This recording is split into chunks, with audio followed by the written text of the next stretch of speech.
नमस्कार, मैं शीतल पी सिंह, सत्यहिंदी.com पर आपका स्वागत है। हम लोग कोरोना के बारे में बहुत सारी सामग्री आपके सामने प्रस्तुत करते रहते हैं, खबरें करते रहते हैं, विश्लेषण करते रहते हैं, डेवलपमेंट्स करते रहते हैं। अब बहुत सारे लोग इसको मॉनिटर कर रहे हैं और सत्य हिंदी से बहुत से लोग जुड़ गए हैं। प्रशासन के लोग हैं, सिद्धांतकार हैं, लेखक हैं, बड़े पत्रकार हैं, आप लोग हैं ही हैं। तो अब कोरोना पर जो भी राय आती है, हम चाहते हैं कि ज़्यादा से ज़्यादा आप तक पहुँचे, क्योंकि इस समय तो पूरी दुनिया में और ख़ासकर हमारे भारत में तो इस समय ज़्यादा ही पूरा मामला सब कोरोना में ही है। तो जितनी ज़्यादा से ज़्यादा इन्फॉर्मेशन हमारे पास आए, उसमें से कुछ न कुछ हमारे हित का निकल सकता है। इसी सिलसिले में आज राजू शर्मा जी से हम बात कर रहे हैं, जो एक रिटायर्ड IAS हैं उत्तर प्रदेश कैडर के, 1982 बैच के, और हमारे कार्यक्रमों में आते रहते हैं। उन्होंने बड़े विस्तार से अब तक जो कुछ हुआ है और जो होने की संभावना है, सरकार जो कर रही है, उसका जो असर हो रहा है, इसकी व्याख्या की है। तो हम बीच में अपने को रखने की जगह हटा के उन्हीं को प्रस्तुत करते हैं। उनसे आप विस्तार से इस पूरे मामले को समझेंगे और शायद इसमें से बहुत सी चीज़ें आपको ऐसी लगें जिनको आप या तो जानते रहे होंगे या जानना आपको अच्छा लगे। तो सुनिए राजू शर्मा को, कैसे वो देख रहे हैं कोरोना को इस देश में इस समय। तो शीतल जी, जैसा आपने चाहा है या आपने जो संकेत बात की है, हम लोग अब ये चर्चा करना चाह रहे हैं कि आज की तारीख, मतलब आज 9 तारीख हो गई, तो अगले 1 महीने में, 1.5 महीने में, 2 महीने में ये जो पूरा देश, पूरी आर्थिक, सामाजिक, हर तरह का तंत्र बिल्कुल कोरोना से, कोविड से ढका हुआ है और तरह तरह की त्रासदियां झेल रहा है। ये कहाँ जा रहा है? मतलब ये ग्राफ या ये जो दुनिया के मुकाबले किधर जा रही है और सरकार के उस संदर्भ में क्या रवैये हैं, दुनिया में किस तरह की स्थिति सामने आ रही है और भारत में क्या हो रहा है। तो सबसे पहली जो एक हम लोग बचपन में लिखा करते थे, भारत एक कृषि प्रधान देश है, एक निबंध से शुरू करते थे। अब ये भी लिख सकते हैं कि भारत एक विडंबना प्रधान देश है। तो एक विडंबना जो बहुत जोर शोर से प्रदर्शित हो रही है, वो ये कि मोटे रूप में ऐसा लग रहा है कि जब केसेस बहुत कम थे और नहीं के बराबर थे, तो हम 2-3 लॉकडाउन के दौर से गुजरे, जो कि काफी पुलिसिया तरीके से किया गया, जिससे अपार त्रासदियां हुई और जो नजर आई सड़कों पर, विशेष रूप से माइग्रेंट, जो प्रवासी मजदूर हैं, उनके सड़क पे घर की ओर चल देने से। हालांकि ये केवल इमेजेस थी जो एक भाग दर्शा रही थी उन त्रासदियों का। त्रासदी तो पूरे देश के हर शहर, कस्बे और आर्थिक तंत्र में हो रही थी। और ठीक है कि वो लॉकडाउन से आप हमारा जो है ट्रांसमिशन रेट डिले होता गया, कोई उछाल उस सेंस में नहीं आया।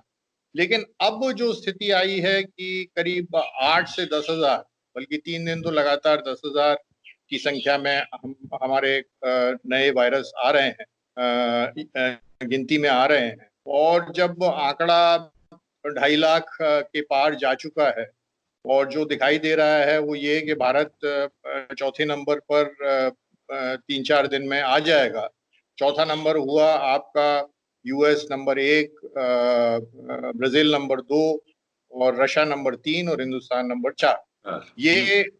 ये भी मार्के की बात है कि रशिया का तो मैं इतना समझ नहीं पाया हूँ। उनकी फेटेलिटी रेट बहुत कम है, बल्कि 1% के आसपास दिखाई दे रही है। हिंदुस्तान की फेटेलिटी रेट भी करीब 2.8 या 2.7% के आसपास है, जो कि यूरोप के देशों का जो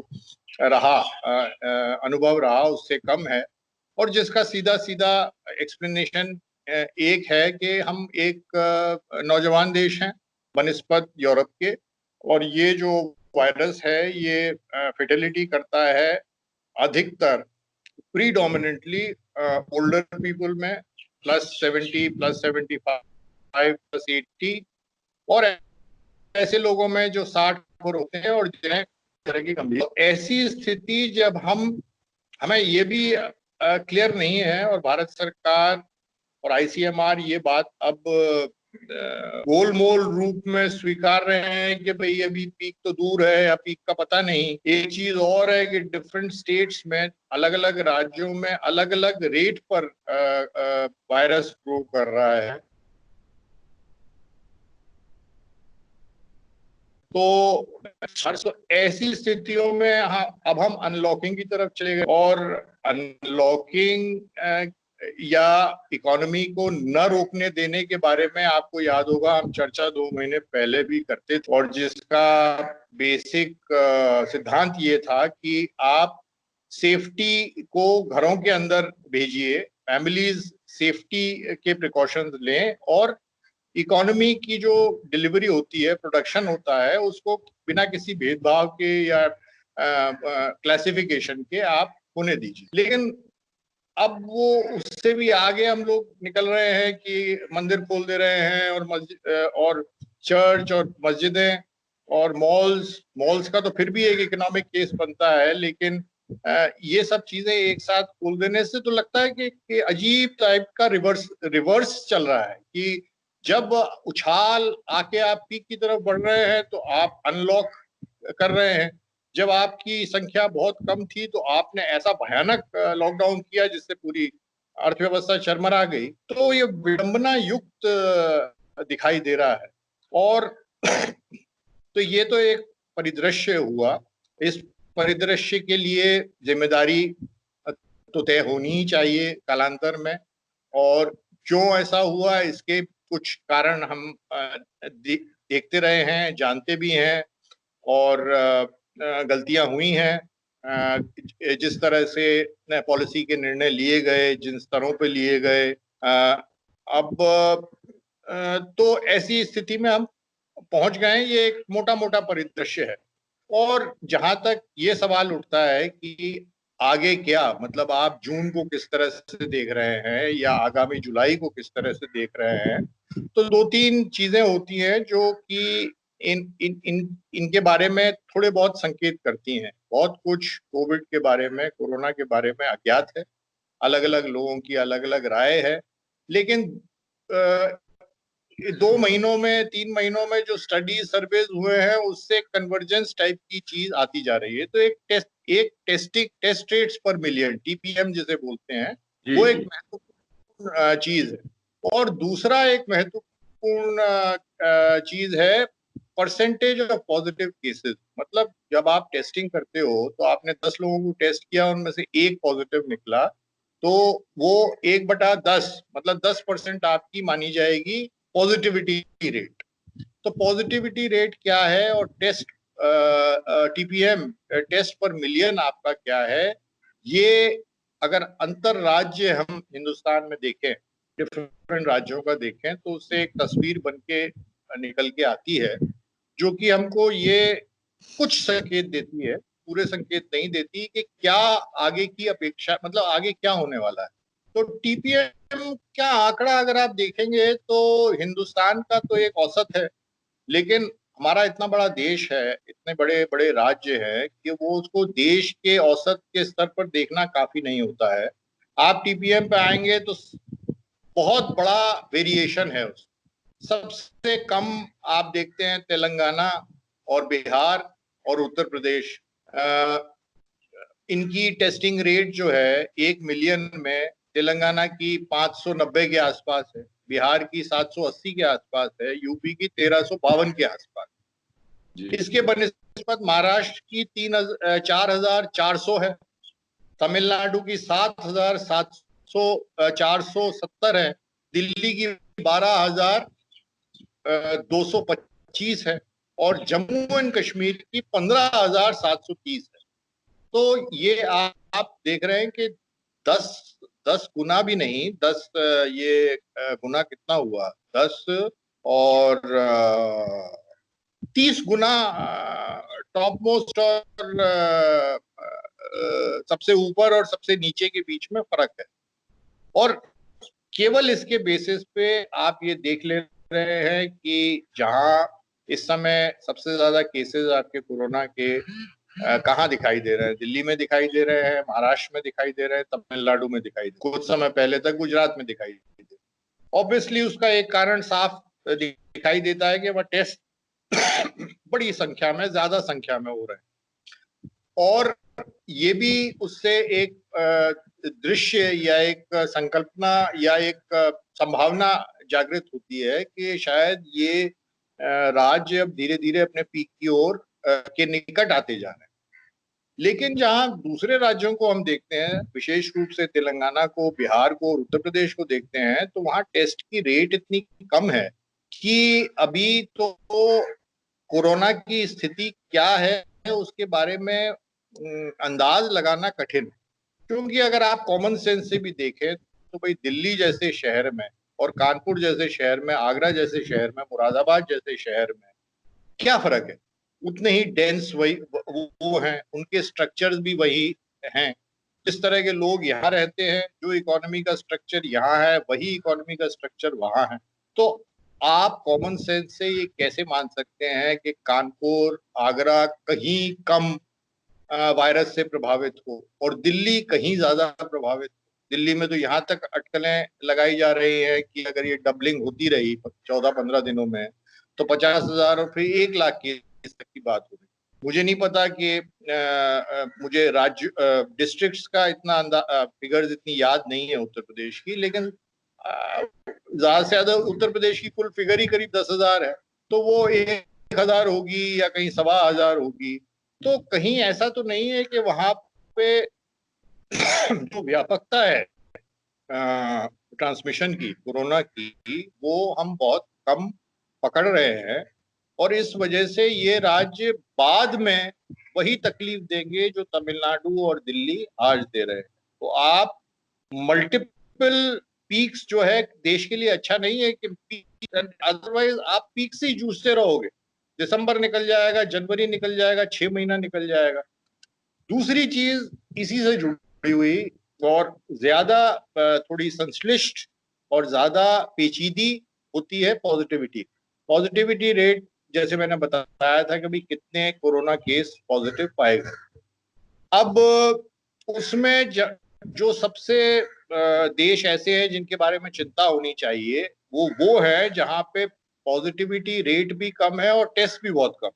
तो अब जैसे तेलंगाना का उदाहरण लो आप, उसकी पॉजिटिविटी रेट 2.8% जी। उत्तर प्रदेश की 2.8% है। मतलब 100 में 2.8 पॉजिटिव पाए जा रहे। बिहार की 5 है, महाराष्ट्र की 14.9 है, तमिलनाडु की 5.2 है, दिल्ली की 11.2 है, और जम्मू कश्मीर जहां सबसे ज्यादा टेस्टिंग हुई है उसकी 1.6 है। और ये मैं जो आपको आंकड़ा बता रहा हूँ ये शुरू से आज तक का एवरेज। अगर केवल पिछले 10 दिन का या 15 दिन का देखोगे पॉजिटिविटी रेट, तो दिल्ली में शायद 30% से ज्यादा होगी, तमिलनाडु में 25% से ज्यादा होगी। तो हम पा रहे हैं कि उत्तर प्रदेश में फॉर एग्जांपल माइग्रेंट्स जो लौटे थे, एक ही इलाकों से लौटे थे, मान लीजिए महाराष्ट्र से माइग्रेंट्स लौटे, वो बिहार भी गए, वो उत्तर प्रदेश भी गए, वो कर्नाटक भी गए, वो तमिलनाडु भी लौटे, या मतलब एक ही पूल से अलग अलग राज्यों में माइग्रेंट लौटे, और उत्तर प्रदेश ने पाया कि उसमें 2% लोग जो है वो कोरोना पॉजिटिव हैं। बिहार ने अपेक्षाकृत पाया कि 17 से 24% कोरोना पॉजिटिव हैं। तो ये चीजें जो हैं एक चिंता पैदा करती हैं कि ये जो वाइड वेरिएशन है ये इस वजह से तो नहीं है, दो वजह से। एक तो आपकी टेस्टिंग कैपेसिटी ही कम, दूसरा कि अगर आप पॉलिटिकल विल आपकी जो है थोड़ी सी संदेहास्पद है कोरोना को लगातार टेस्ट करने में और नंबर बढ़ते जाने को स्वीकार करने में, देखने में और उसको रिस्पॉन्ड करने। अमूमन हमने देखा है प्रशासनिक दृष्टि से जब भी सख्ती ज्यादा होती है और ऊपर से एक ख्याल आता है कि भाई जैसे सब कंट्रोल में होना चाहिए, सब अच्छा होना चाहिए, तो जो लोकल एडमिनिस्ट्रेशन होता है वो छिपाने लगता है चीज या कम करना शुरू कर देता है। तो अगर ऐसी स्थिति है कि इसके प्रति इतनी सतर्कता और इतना जो एक होना चाहिए नंबर ऑफ टेस्ट, और आगे बढ़कर अलग अलग इलाकों में इसको देखना कॉन्टैक्ट ट्रेसिंग के माध्यम से, आइसोलेशन के माध्यम से, अगर उसमें कमी बेशी इसलिए आ रही है कि आप ये डिस्ट्रिक्ट मजिस्ट्रेट इंटरेस्टेड है कि भी मेरे नंबर कम रहे, या ये दिखाई दे कि हमारा कंट्रोल ज्यादा अच्छा है, तो ये बहुत चिंताजनक स्थिति है। तो देश का जो एवरेज है कुल मिला के टेस्ट पर मिलियन में और पॉजिटिविटी केसेस में, उससे वेरिएशन ऊपर और नीचे बहुत ज्यादा है। इससे नजर ये आ रहा है कि साफ साफ जो चीज साफ हो रही है कि नंबर एक, कि हिंदुस्तान में इस समय इंटेंसिटी कोरोना के स्प्रेड की ऊपर की ओर जा रही है। और चाहे आईसीएमआर कहे या ना कहे, ट्रांसमिशन स्टेज पे हम कई राज्यों में पहुंच चुके हैं, कई जगहों में। दिल्ली में आप मान के चलें ट्रांसमिशन स्टेज आ गई है, मुंबई में भी आ गई है, चेन्नई में भी आ गई है, और बड़े शहरों में या राज्यों में जहां पे ट्रांसमिशन स्टेज का मतलब होता है कि आपको कोरोना पॉजिटिव मिलेगा और आप पता ही नहीं कर पाएंगे कि कहाँ से उसको हासिल हुआ, कम्युनिटी में वो स्प्रेड हो गया, सर्कुलेट कर रहा है आपका वायरस। तो इन राज्यों में तो आप देख रहे हैं कि ग्राफ तेजी से ऊपर बढ़ रहा है। कुछ लोग कहते हैं कि भाई 30 जून तक बढ़ेगा, कुछ का मानना है जुलाई भी निकल जाएगा इसमें, कुछ अगस्त की बात करते हैं। चेन्नई की एक जो डिपार्टमेंट है एपिडेमियोलॉजी का चेन्नई में ही, उनकी एक रिपोर्ट है, वो उसको अक्टूबर तक ले जाती है कि अक्टूबर तक केसेस के बाद ही केसेस गिरने शुरू होंगे। ये तो एक चिंता है। और आप हमारी अनलॉकिंग साथ साथ हो रही है, और अनलॉकिंग केवल सीमित नहीं है इकोनॉमिक एक्टिविटीज के, वो अब सोशल चीजों को, कल्चरल चीजों को भी छूने लगी है, विशेष रूप से सारे टेम्पल्स वगैरह को वो छूने लगी है। अब वो अभी तो जो अभी तक की दो दिन 3 दिन का एक्सपीरियंस है, लोग नहीं आ रहे हैं, तो जाहिर है अभी लोग घबरा रहे हैं, ना मॉल में जा रहे हैं ना टेम्पल में जा रहे हैं। लेकिन वो एक भेड़चाल शुरू होती है, इंसान की प्रवृत्तियां होती हैं, उसकी साइकोलॉजी होती है। जब लोग संख्या में निकलना शुरू करते हैं, कोई पहल करता है, ग्रुप पहल करता है, फिर लोग फॉलो करते हैं। अब नॉर्मल कोर्स में आपके तिरुपति में 1 लाख लोग रोज दर्शन देते हैं। तिरुपति का एडमिनिस्ट्रेशन प्रिपेयर कर रहा है कि भाई 10,000 लोग दर्शन देंगे। अब 10,000 लोग दर्शन देना में आप नॉर्म्स जो भी एसओपी बनाई है वो कामयाब होगी, ये गले से नहीं उतरता। दूसरी चीज शीतल जी इसमें बड़ी इंपॉर्टेंट है कि बहुत हाई रिस्क वहां होती है जहां न केवल क्लोज्ड एनवायरनमेंट में लोग पास पास हों, जहां पे चांटिंग हो रही है या गीत मुंह खोल के जहां पे भी आप मंत्र उच्चार कर रहे हो या आप प्रार्थना कर रहे हो।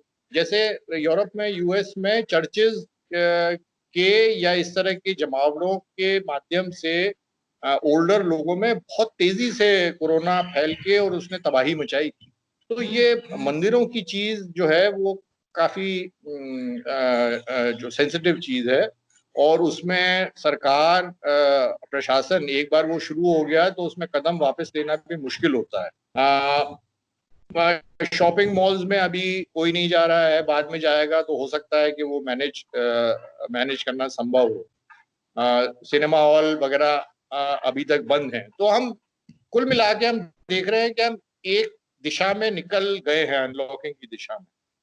अब आप कल्पना कीजिए कि ये चीज और इंटेंसिफाई करती है, ग्रोथ ऑफ कोरोना और इंटेंसिफाई करती है, तो फिर सरकार और प्रदेश सरकारों को तैयार होना चाहिए कि कैसे इसको हैंडल करेंगे। एक तो तरीका दिखाई दे रहा है, सामने है कि भाई आप कंटेनमेंट जोन्स के लिए बिल्कुल अलग रूल्स रखिए और नॉन कंटेनमेंट जोन्स के लिए बिल्कुल अलग रूल्स रखिए। तो उसमें बड़ा इंपॉर्टेंट हो जाता है कि आप डिफाइन कैसे करते हैं आपके कंटेनमेंट जोन्स।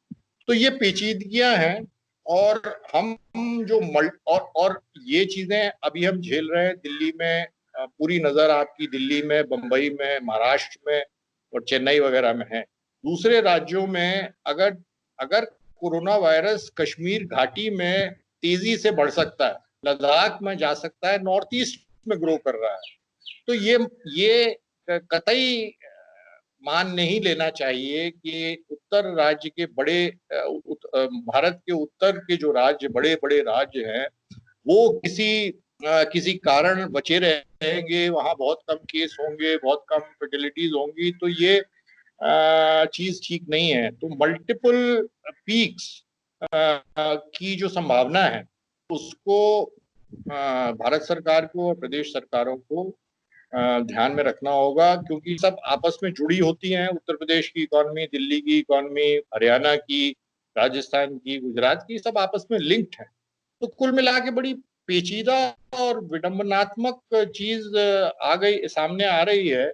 और दूसरी तरफ आप देख रहे हैं अंतर्राष्ट्रीय जगत में कि यूरोप और ने अपना खराब समय देख लिया है। हम लोग दूसरे वेव की बात नहीं कर रहे हैं अभी कि सेकेंड वेव आएगी कि नहीं आएगी, लेकिन एक वेव वहां पे अब बिल्कुल गिरावट में है। अब वो गिरावट में पहुंच चुकी है, तब वो खोलना शुरू कर रहे हैं, तो लॉजिकल लगता है, बनिस्बत हमारे वो लॉजिकल लगता है।